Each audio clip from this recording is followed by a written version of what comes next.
कसलंच व्यसन नाही, मग दातांवरती काळे डाग का येतात?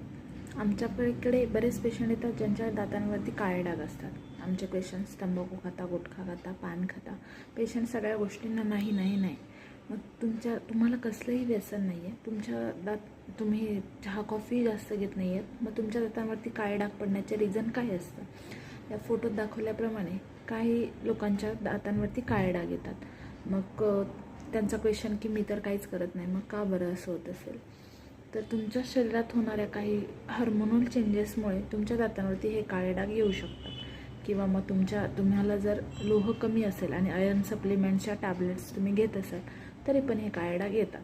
कधी कधी लोहाचं प्रमाण जास्त झालं आणि ते थुंकीत जमा होतं आणि त्याचेही डाग दातांवरती येतात. परंतु हे डाग परमनंट नसतात. तुम्ही क्लिनिंग केले, डेंटिस्टकडे जाऊन क्लिनिंग करून घेतलं तर हे डाग पूर्णतः निघून जातात आणि तुमचे दात पहिल्यासारखे व्हाईट दिसतात.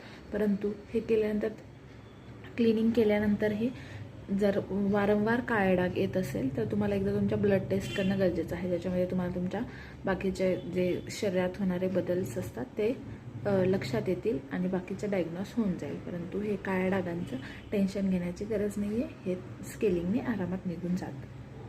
अशाच माहितीपूर्ण व्हिडिओसाठी आम्हाला लाईक करा, सबस्क्राईब करा आणि तुमच्या मित्रांना हे व्हिडिओ शेअर करा. थँक्यू.